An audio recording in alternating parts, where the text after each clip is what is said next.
Hi guys, welcome back to my channel. So today guys, in the kitchen, what I am making is on top of the stove mac and cheese. So I took about 2 cups out, 3 to 4 cups of water, and I poured the mac and cheese in.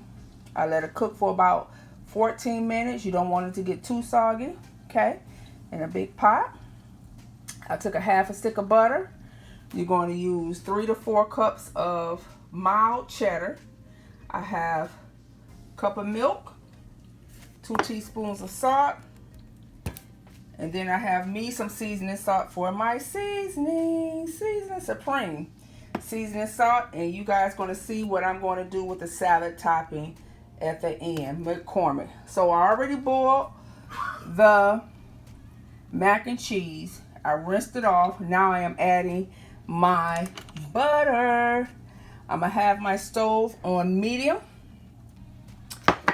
high, and let's go ahead and get your butter kind of mixed around.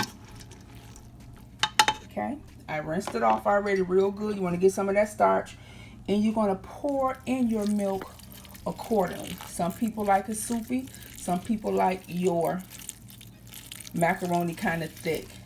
You don't want to make it like box type. You want to keep it still homemade, because it's still homemade mac and cheese.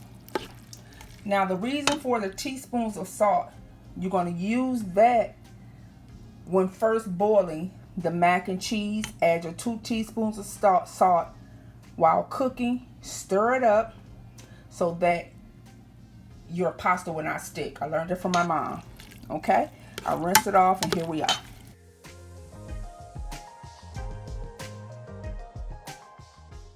And we're going to start adding in the cheese. Okay, you're going to go ahead and add the cheese in. Yummy. Stovetop mac and cheese when you do not feel like turning on that hot oven. Okay, or something quick for the family.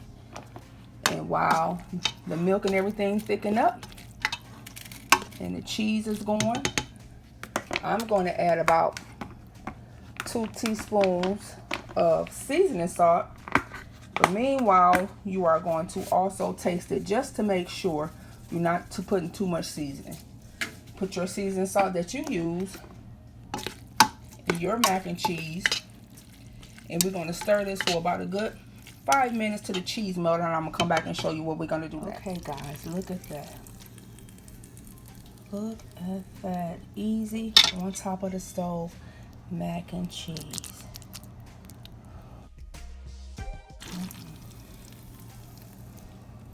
Look at that.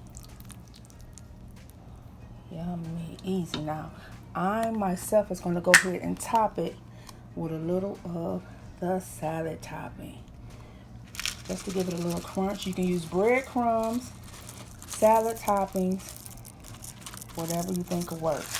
Put a little bit of that on top, guys. It can be really a whole meal in one. Look at that. Delish. Let's see. Crunchy, easy on top of the stove mac and cheese. Thank you guys for watching. Subscribe and share. Thank you. Have a blessed one.